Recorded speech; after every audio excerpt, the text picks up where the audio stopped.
to Horror Hour. We all go a little mad sometimes. Get you.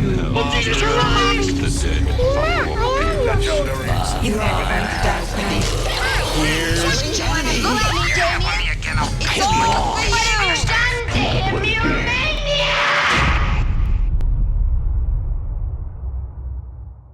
All right, hello, and welcome to the Horror Hour. It's a place we discuss, we debate, we disagree mostly on everything about horror.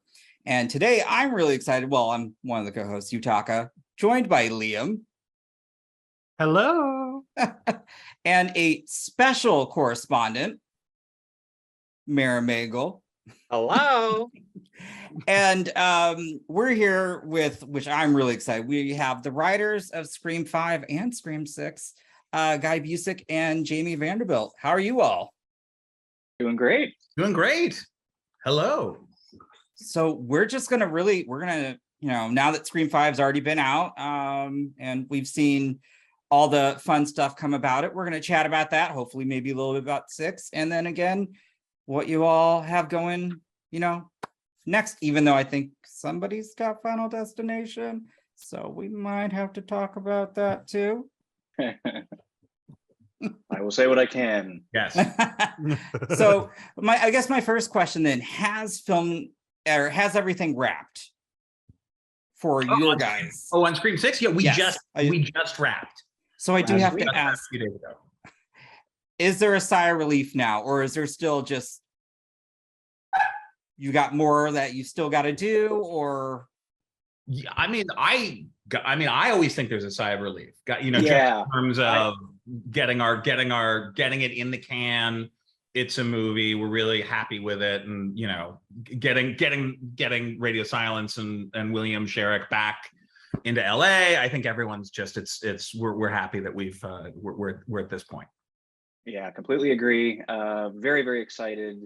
I had the privilege of going to set for a couple of weeks on this one. I was not able to go for the last one because of COVID restrictions, but I got to go up and I like what I saw. I'm very happy. Of course, once you get to the finish line and you wrap principle, then it is a huge sigh of relief. But it's like, yeah, we got it. We got what we need. We know there's a movie there.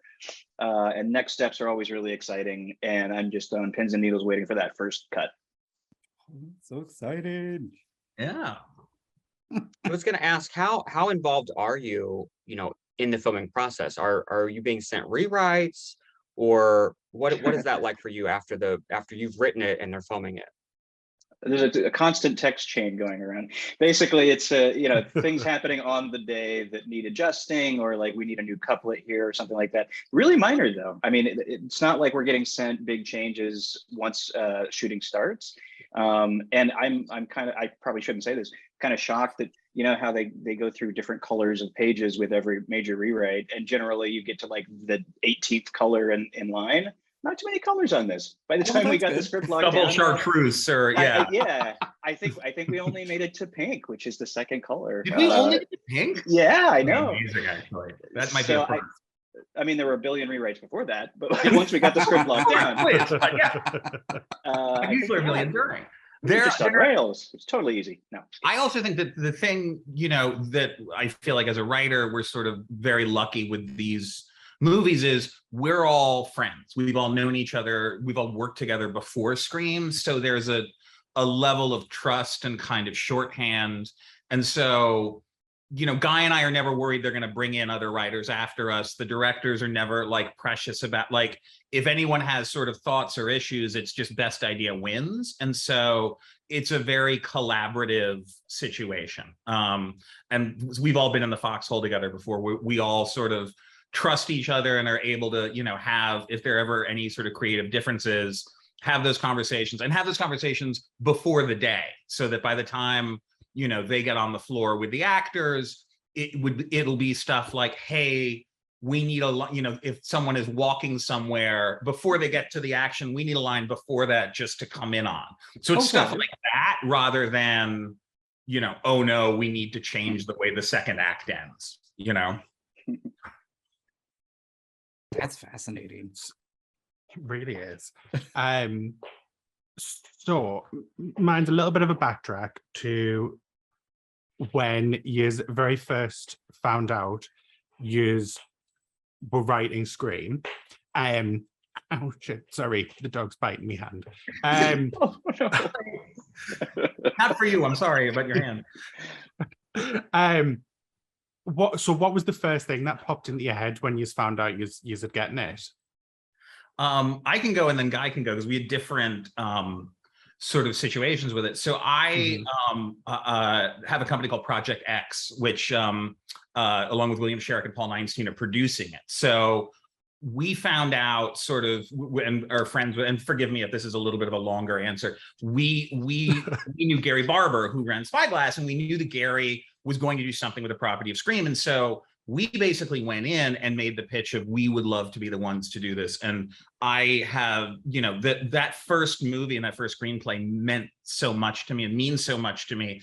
And when that movie came out, I was in college trying to be a screenwriter, and Kevin's script is so, you know, Wes is incredible and was so wonderful, but Kevin's script is so incredible and really sort of, you know, was like this masterclass of I'm going to deconstruct a genre while also being the best example of the genre, while reviving a genre and writing what I would say is maybe one of the best mystery plots in the last 50 years. Like I think the mystery component to that first Scream stands up against anything Agatha Christie ever did. It's so wonderfully plotted.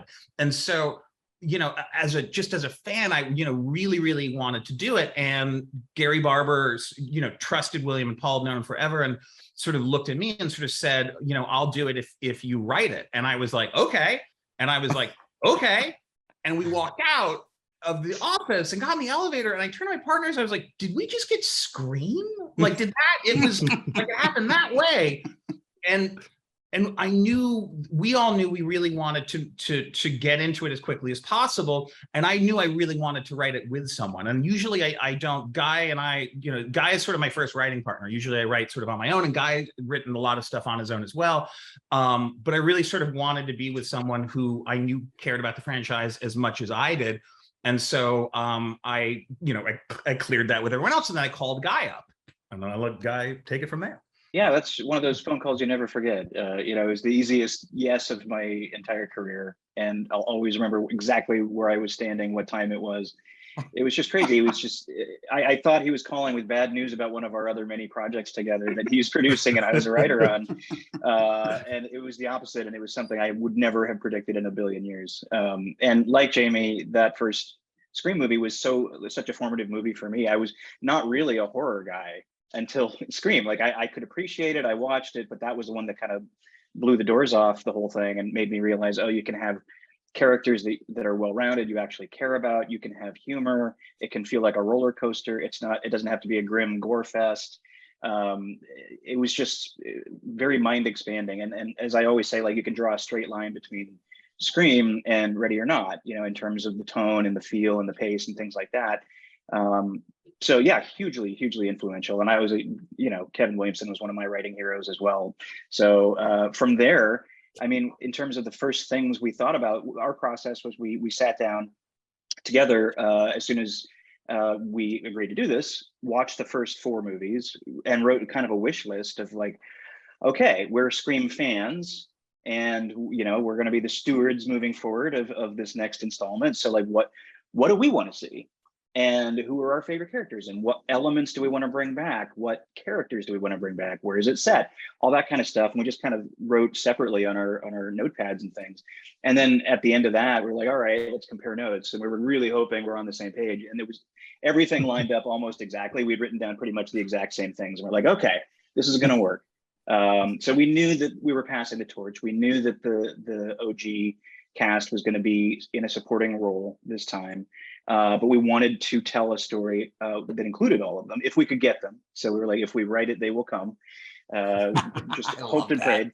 And we wanted to see them all in a different place in their lives. You know, we wanted to see that 10 years had passed since Scream 4. So what are these characters up to? These beloved characters, which, by the way, it's never not surreal to write Gale or Sydney or Dewey and then dialogue underneath it. It's like, what is my life? How did this happen? How did I get here? And we just kind of took off from there. The mystery, in terms of like who are the suspects, who are the main characters, who did it, it came pretty quickly. And the theme of it, like the why now, how does this earn its right to be a Scream movie and part of this beloved franchise, that came fairly early too. We wanted to talk about requels, we wanted to talk about toxic fandom, and we felt like these are relevant things in film and film culture. And yeah, we just it was off to the races from there. Yeah, what is that pressure like writing for these characters, like you said, that are so important to so many people? And how did you find that voice? Because you pretty much nailed it. I mean, they were the supporting role, but Dewey's lines felt like stuff Dewey would say. And same with the other characters.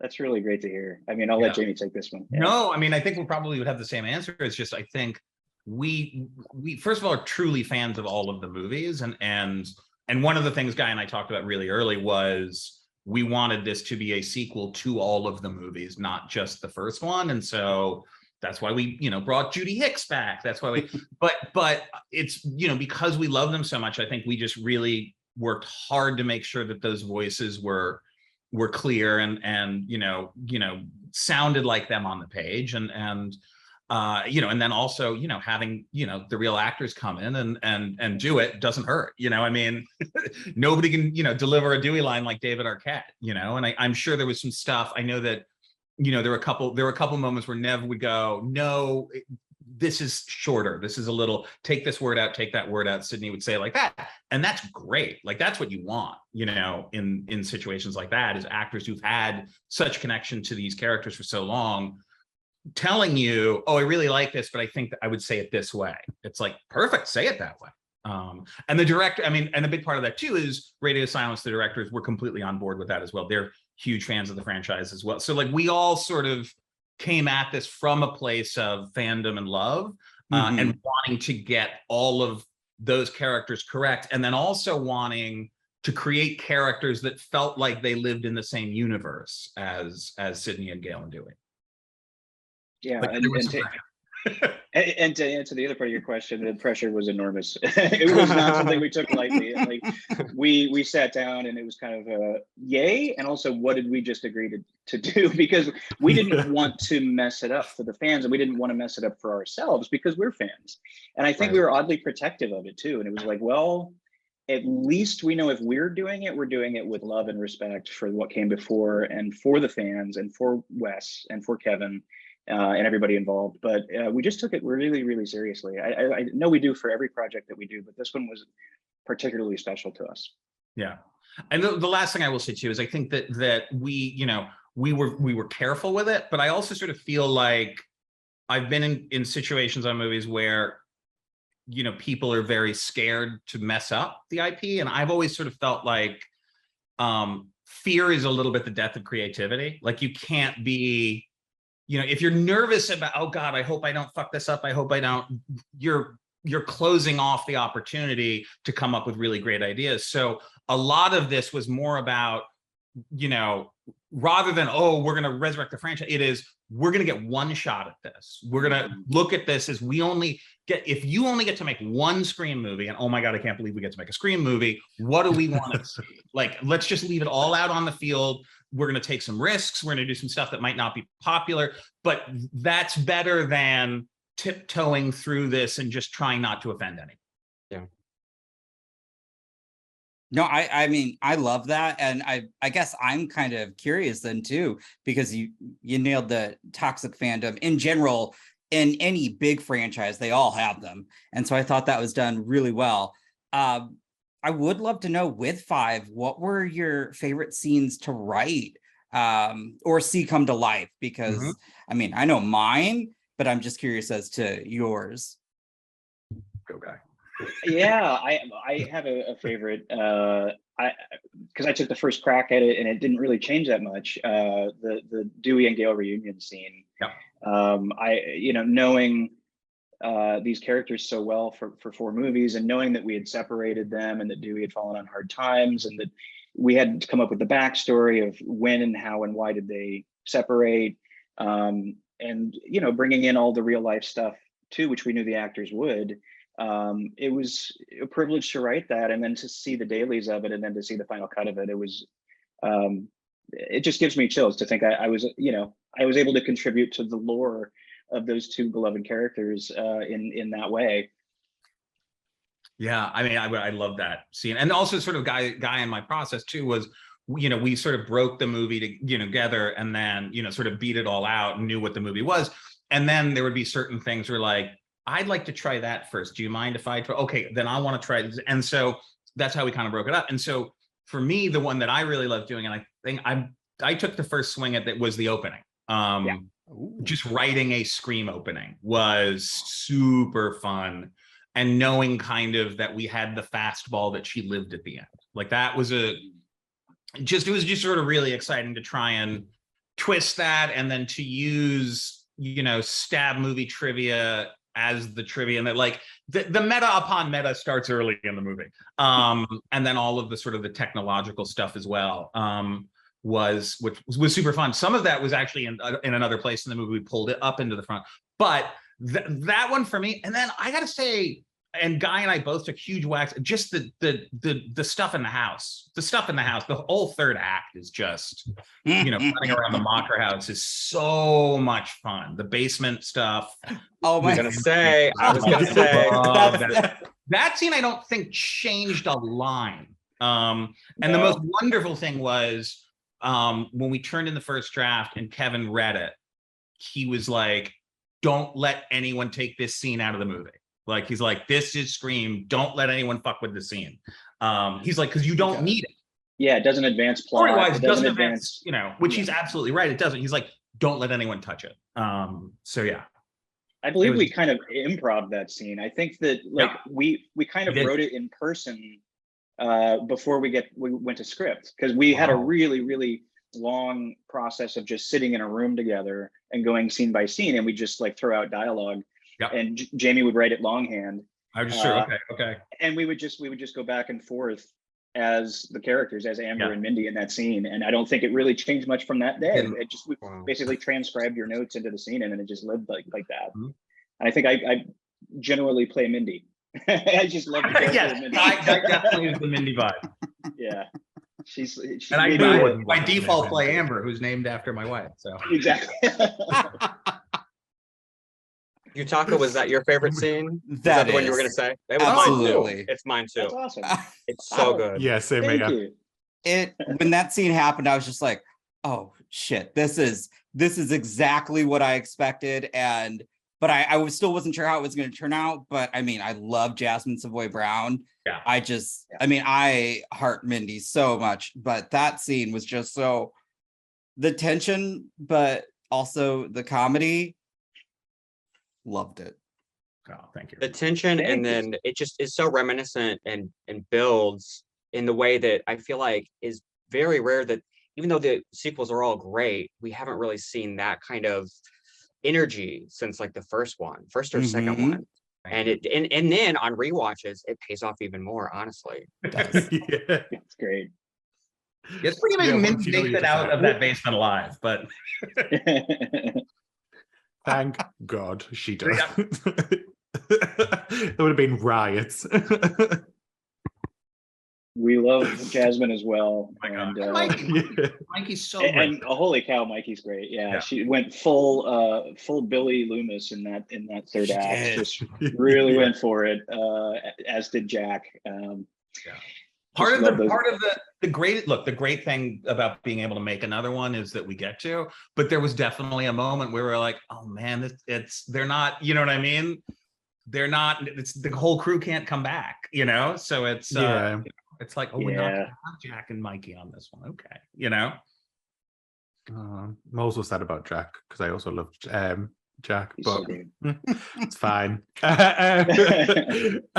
So obviously, with all the writing and everything like that, how did it come together that yous would kill off Dewey?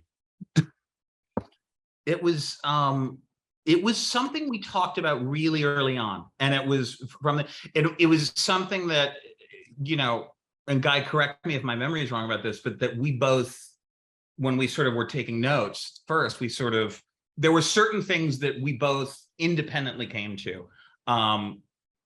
Ridiculously, amazingly, we both came to the idea of a protagonist that was Billy's daughter. like Mhm. independently. And we both came to the idea of doing the third act in the Mocker House, and we both came to the idea of losing Dewey. And a lot of it had to do with the fact that, again, I love all of the movies, but there's in 3 and 4, there's sort of this sense that the trio is sort of safe and we're going to knock off the fresh meat. And for me, the most shocking moment in the entire franchise is Randy dying in 2. There's always been sort of that, holy shit, and everything is on the table, because Randy back then was my favorite character, and sort of was the the mouthpiece for the film geek, which I certainly was, and Guy was at that age too. We knew each other when that movie came out. We've known each other a long time.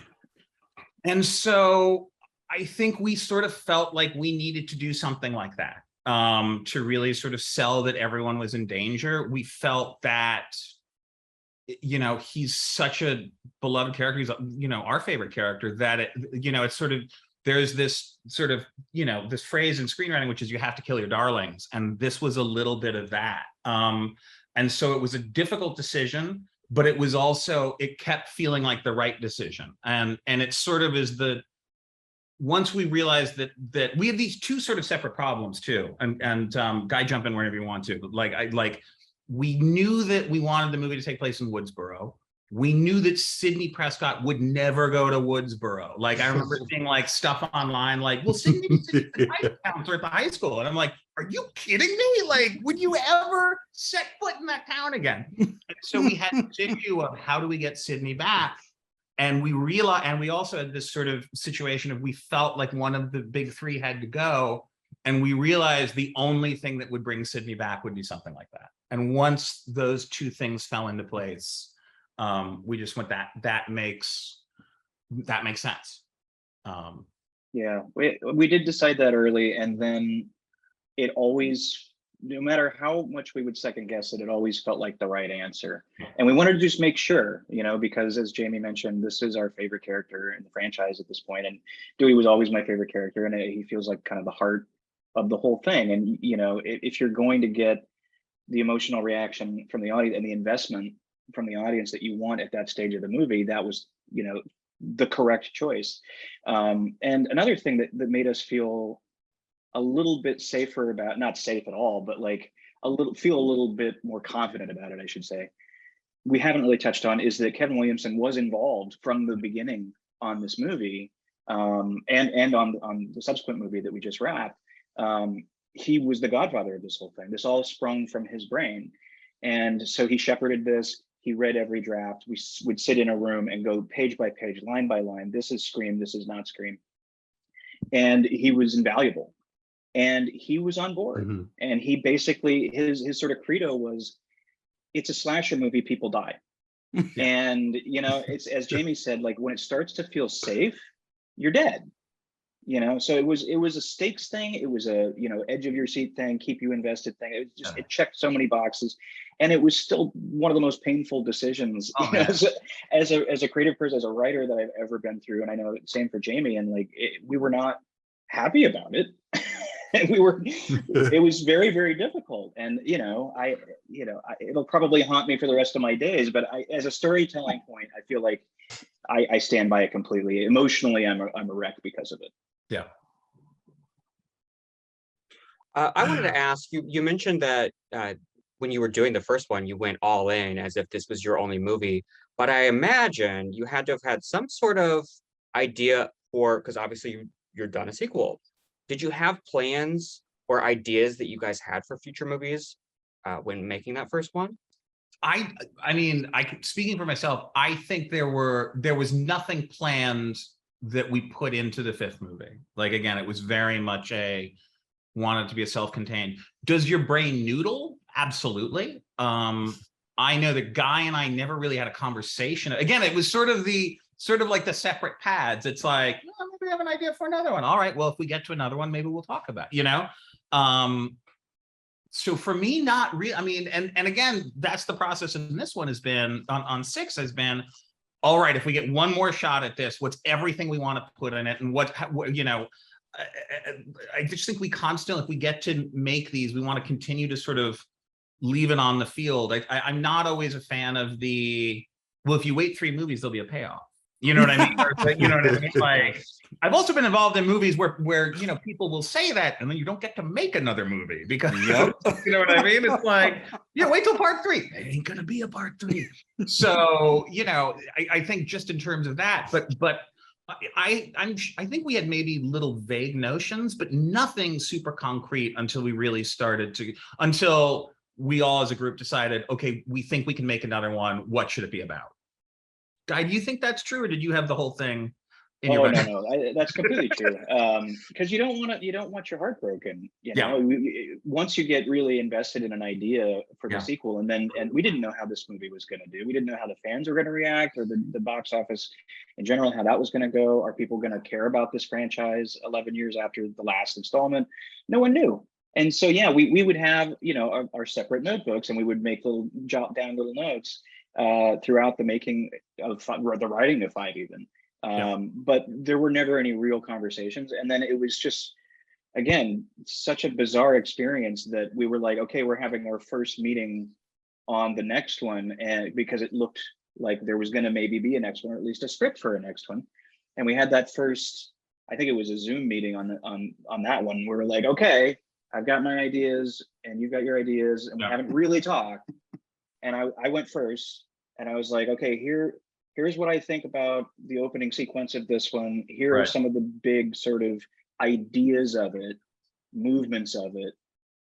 And then Jamie like holds up his pad, and he's written the same. It was just insane. It was like we had some kind of mind meld going on. We share a screen brain somehow. And these are big swings too. These are not like safe beats. It was like, oh, we're really gonna have fun with this time. We're really gonna deviate, because we feel like we paid homage to the previous movies in the last one, as we should, and we wanted to remind people, you know, why you like Scream, and so we did lean on some of those things that we knew fans would like, while shaking things up a bit too. And you know, by killing Dewey, by having Billy come back, and actually having Skeet and things like that, some of the bigger swings. And now we feel like, all right, let's get a little crazy with this next one. Let's do something a little bit different. Careful, guy. I so want to say more, but I just feel really excited. The button, a red light goes on in his room. Yeah, or a red light appears on my forehead as the spyglass and Paramount sniper comes to get me. No, I'm really excited about it. Sniper, by the way, they both paid for half. They go, yeah, he's on retainer. So yeah, I'm just excited, because I do think that we're going to do some things that are unexpected, and things that Scream fans will love. We're never going to stray too far from the DNA of what makes this thing great. We're not stupid, but we're having some fun. Yeah, absolutely. I mean, I'm really excited, because I will say, while 5 might have had maybe the lowest death count, the brutality though was so much, and I love that, by the way. So I was all in like that. I was just like, damn, wasn't expecting that. So I am, if you're able to, are we going to still see more of that brutality and maybe a little bit more carnage? Listen, I'm not going to say anything. No, because I also sort of feel like when people are like, well, expect the unexpected, and it's like, okay, well, now I expect the unexpected. It's like, no, I expect. That's fair. I don't. What I will say about 5 though, and you know, a big thing that, you know, Guy and I actually haven't talked about a lot, is one of the big briefs for us and for Radio Silence was, we have to make this scary again. You know, it's bringing it back 11 years later. And literally people would be like, oh, you're doing like another scary movie? Like, no, this is the thing that Scary Movie is like, because people, you know, I mean, if you're, you know, 18 years old, you didn't grow up with this. The last movie came out when you were 9. So making this Scream 5, and listen, I'm not going to, Scream 6, also scary. Like, it's not a spoiler. We want it to be scary as well. But making Scream 5 scary and establishing Ghostface as a real horror, re-establishing Ghostface as a real horror villain, not as opposed to what Scream 4, 3, or 2 did, but just in terms of pop culture and reminding people, you know, that it's not a joke, that it's not, you know, It's not the wacky mask with the, was really important to us. And we talked a lot with Radio Silence about that in terms of, the kill scenes, in terms of the brutality, in terms of, and also differentiating it. Like in 5, like, I think it was the stunt team came up with this sort of idea of the double sort of stab maneuver, like giving our killers a little differentiation from the ones that went before. The fact that a lot of the kills are faster, like that they're not as drawn out, that they're not as sort of there's not as much to the chasing. It's big, was a big thing for us. So all of that was really intentional in terms of trying to make the franchise scary again. But look, you look at Scream 4, you see Olivia's guts like on the there's West took some fucking swings with that stuff. And he and Matt and Tyler would always sort of talk about this quote of his that Kevin had told us of when they were making the first one with the whole Drew sequences. He said, I want the audience to feel like they're in the hands of a madman. That anything can happen at any time. He's like, I want to establish that early so that you're afraid anything can happen. And that was a big deal to us when we were making that movie and this upcoming movie too. Yeah, as the one who has visited the set, I can confirm, very scary. Very, very pleased with the level of scary. I will say that. Oh God, I love a good scare.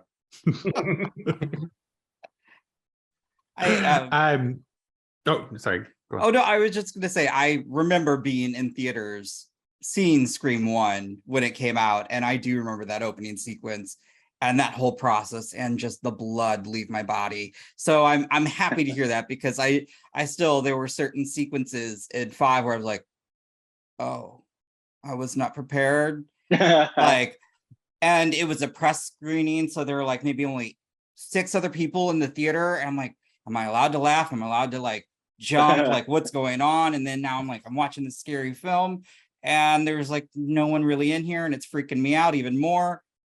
So kudos. Thank you. That's nice to hear.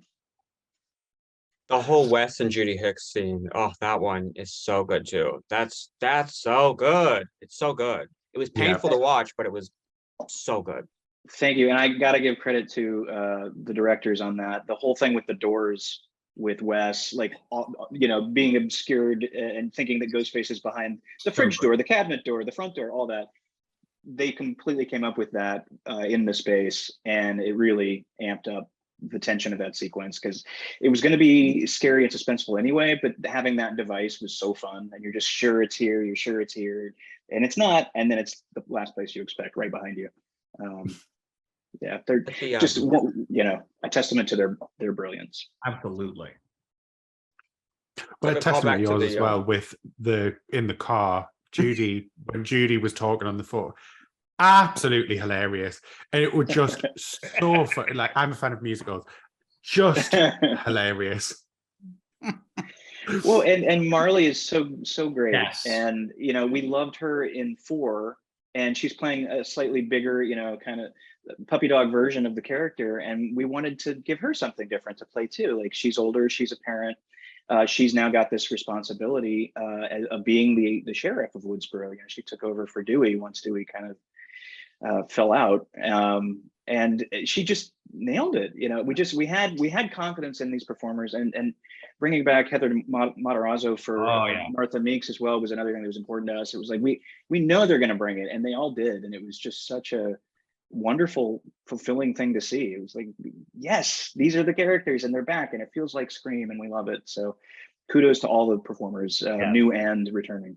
And Heather too, just to sort of say it, like, we shot that movie in August of 2020. We were, height of pandemic, pre-vaccine. We were Paramount's first new movie that they started after everything had shut down. So with all of the COVID protocols, Heather had to fly to Wilmington, North Carolina, quarantine for a number of days, test for a number of days, to then shoot for half a day. You know what I mean? Like, taking like almost a week and a half out of her life just to do one scene. And also the production had to pay for all of that. And we kept going, no, you have to pay. We have to have Heather in this movie. Trust us. trust us, this is going to matter to the fans. And she came and just knocked it out of the park. Like, it was such a wonderful, it was so fun seeing the movie in theaters with audiences. Whenever she would walk in, the people who realized who she was, it just, the whole room lit up. So it was just, that stuff was super, super important to us. Oh yeah, I definitely squealed. I'm British, so I squealed quietly. No, not to listen, offend other people in the room. You were looking for squeals. I did squeal it. I was like, when she appeared on Yay. screen. So That's what we wanted. Heather's the best. So I know you're probably just going to say no because the snipers is looking. Sniper. But is there any? Is there a little bit of tea? Anything you can give us for what's to come? No. One of the things here's what the thing I will say, not about the movie, but just about, it's like, I know it stinks, but there's something to me so wonderful about that we don't get to do anymore with movies. Usually it is walking into the theater. I sort of had this experience with Nope. I thought they did such a wonderful job of holding so much back that I went and sat down for that movie and realized as it started, I didn't really know almost anything. And that is, as much as I can protect that experience with these movies for people. So it's sort of the, I want you to have, your Christmas gift on Christmas Day. You know what I mean? The whole thing. So as much as it sort of sucks to not be like, oh, let's tease this or tease that. It's part of the fun of these movies, I think, is sort of unwrapping them when it's the proper time. So well, as long as you wrote into the script that Gale's fringe needs to come back, that's fine. Talk to Courtney. That's a Courtney. You think I get to tell Courtney what to do with her hair? You're out of your mind. Speaking of past characters and all of that, how do you decide what characters are needed for the next movie? Like, how do you decide which ones you need, and how are you gonna, how you're gonna get them all to the same location? What's that process like? That was I think in the case of 5, and we can't obviously talk about 6, but it was, this is about 10 years later in Woodsboro, who would be there. And there were characters from the other 4 movies that we wanted to bring back because we like so many of the performances. And granted, so few characters survived their movies. It's not a deep well of people that can come back, but we had some people, and I think I can say we are fans of the Kirby Reed character, and we were like, it'd be really cool. And again, approaching it in the 5th one as if this is our only one, we're like, let's just try to fit in everything that we would love. And then it just organically, we didn't have room. There was too much plot to service. There were 3 storylines. And so there was no way. But that was someone that was on the table. We were like, well, we really like Hayden and we really like this character. And so it just has to make sense. It has to make sense for the time. It has to make sense for the place. It has to make sense for where the characters are in their lives emotionally. And otherwise, it just feels like it's shoehorned. And we don't want it. Obviously, there's a lot of fan service because we're fans, but we don't want it to feel like fan service. We want it to feel like that makes sense for the story. And so Martha Meeks being the mother of 2 of our teenage characters, it made perfect sense for her to show up in the movie. Same thing with Judy Hicks, with Marley, that she was established as being a deputy in 4, so she would be the sheriff in 5. And she also has a connection to the new killings because she has a son. Otherwise, you start to throw in people from, it's like, we love Joel from 2. We love people like that. But it's like, now it's just an Easter egg. We don't want Easter eggs for the sake of Easter eggs, unless it's something in the background that you can find, when you pause a frame or whatever. But we don't want to distract from the story. And at a certain point, it's like, well, now you're just being cute. So we're really careful about that. And I think the other one obviously was Skeet. It was like, wow, man, it's just like everyone talks about, as they should, Sydney, Dewey and Gale and Randy from the first one. But man, Billy and Stu are so much of the part of why that's a brilliant movie and why it was such a success. Like, those 2 performances are legendary.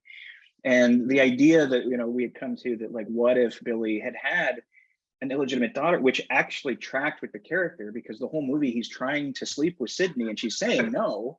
Desperately trying to sleep with her, yes. It's like, well, we can actually, headcanon wise, we can make sense of that.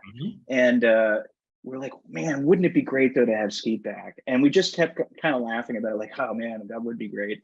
Let's actually talk about that. Yeah. What's Skeet up to these days? Yeah. You know, like I wonder how he'd feel about it. But that was a big one for us early on. It was like, yeah, let's try it. And that, I think Kevin said early on, like, this is the one thing in your script that does not feel like a Scream movie, and that's why you absolutely have to do it. And we were like, all right. He was like, take the swing. Yeah. Yeah, take the swing. And we knew we could take it out, but once we shot it, there were people that were, you know, a little apprehensive about the idea of it. But once everybody saw it, it was like, oh yeah, it totally works. And we were thrilled.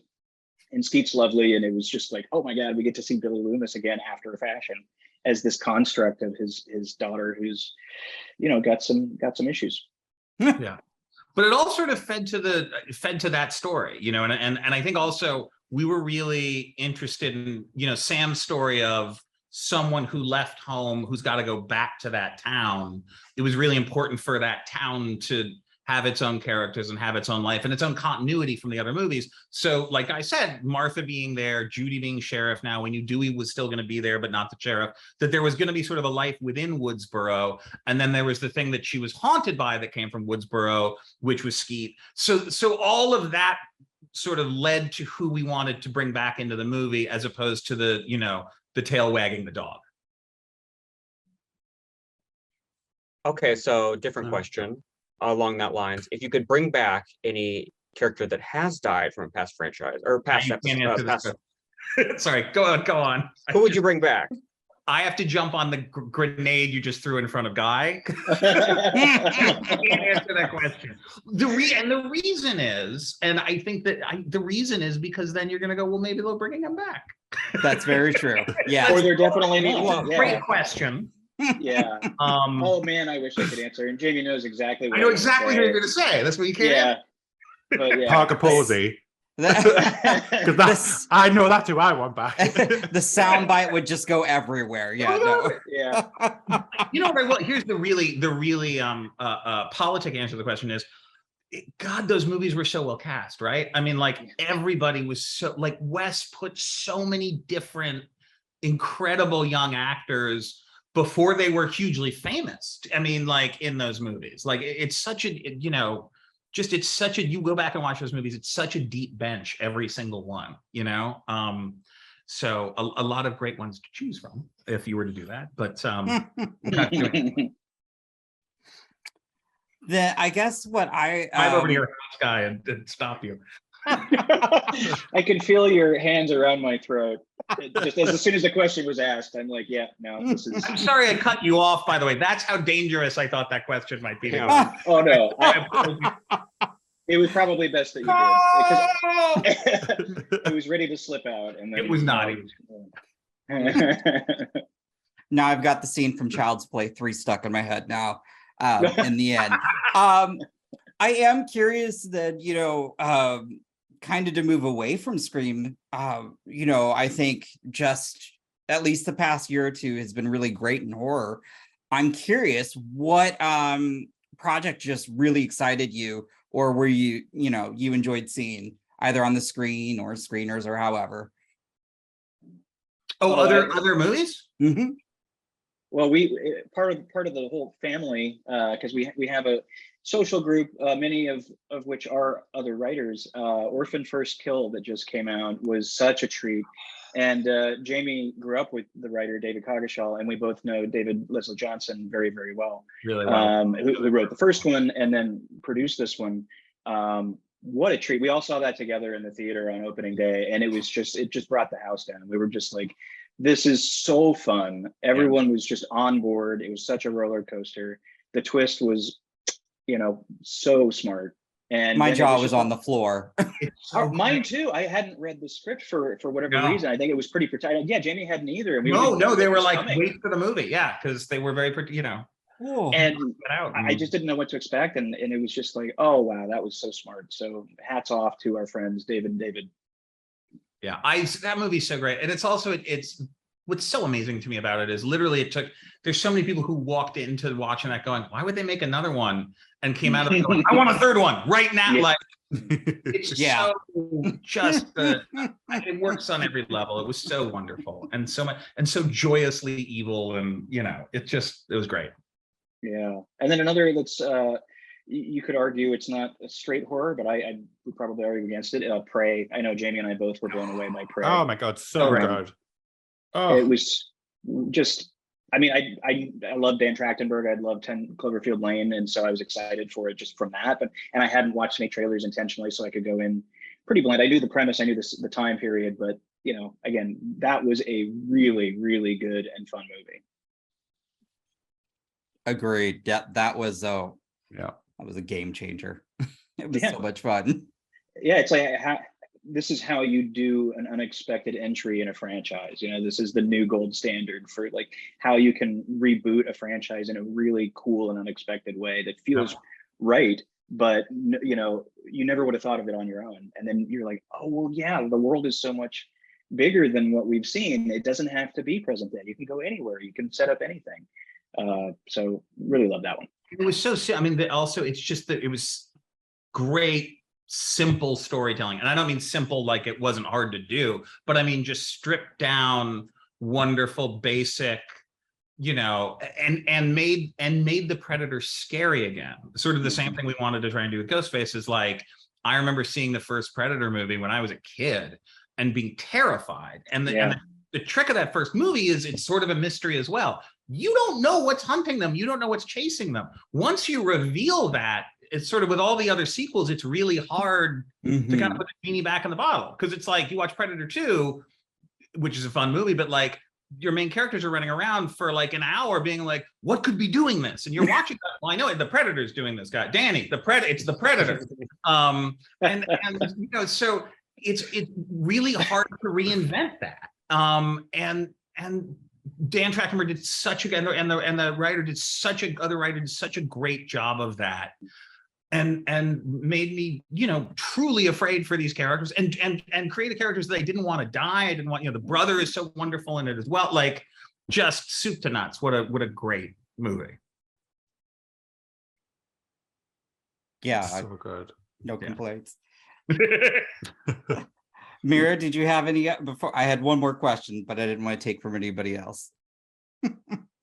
I guess one last thing, being writers, why do you think that specifically the Scream franchise has such a big LGBT following?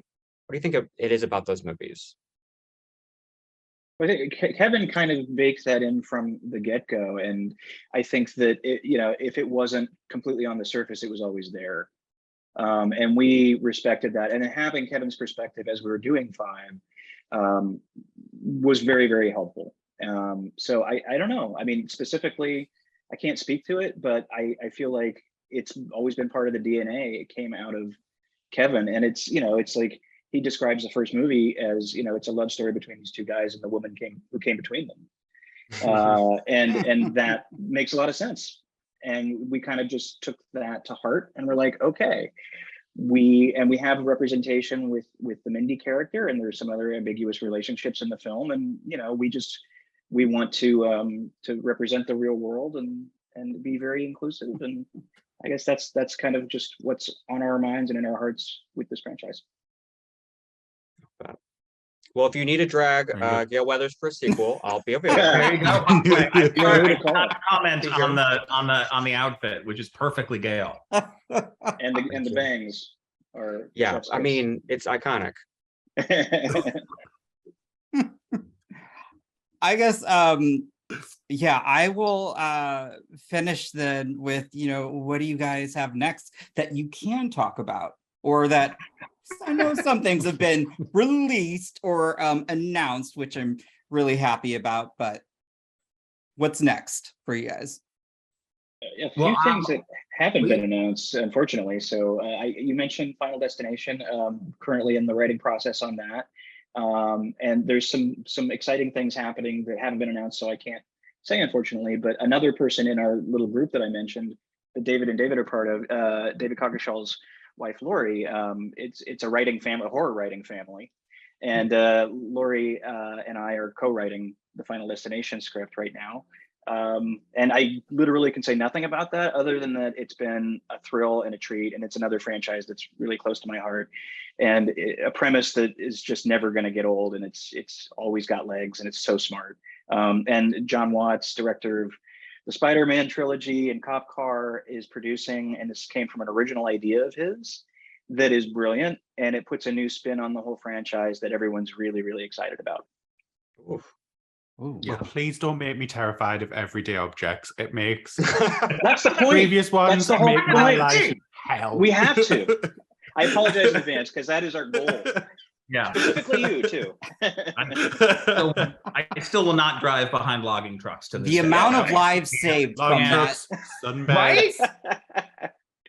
Yep. Nope, not happening. And then to further sort of, you know, familyize the whole thing, is we really are sort of this family is Laurie Evans Taylor, whose guy is co-writer on Final Destination, also wrote and directed a movie that I produced that's coming out called Bed Rest, which stars Melissa Barrera from Scream, which is this small sort of horror movie about a woman who is placed upon bed rest, and it turns out she's in a haunted house. So, you know, if you ever want to know why you can't leave the house, that's why you can't leave the house. But it's great. Laurie directed it. It should be out later this year. And she did a wonderful job of it. And so super, super excited about that. That sounds amazing and awful, like terrifying. Exactly. Oh my God. Oh, You're shooting for a I don't need bed rest made scary, thank you. No, I like it. I just want to stay in bed. That's right. Fair enough.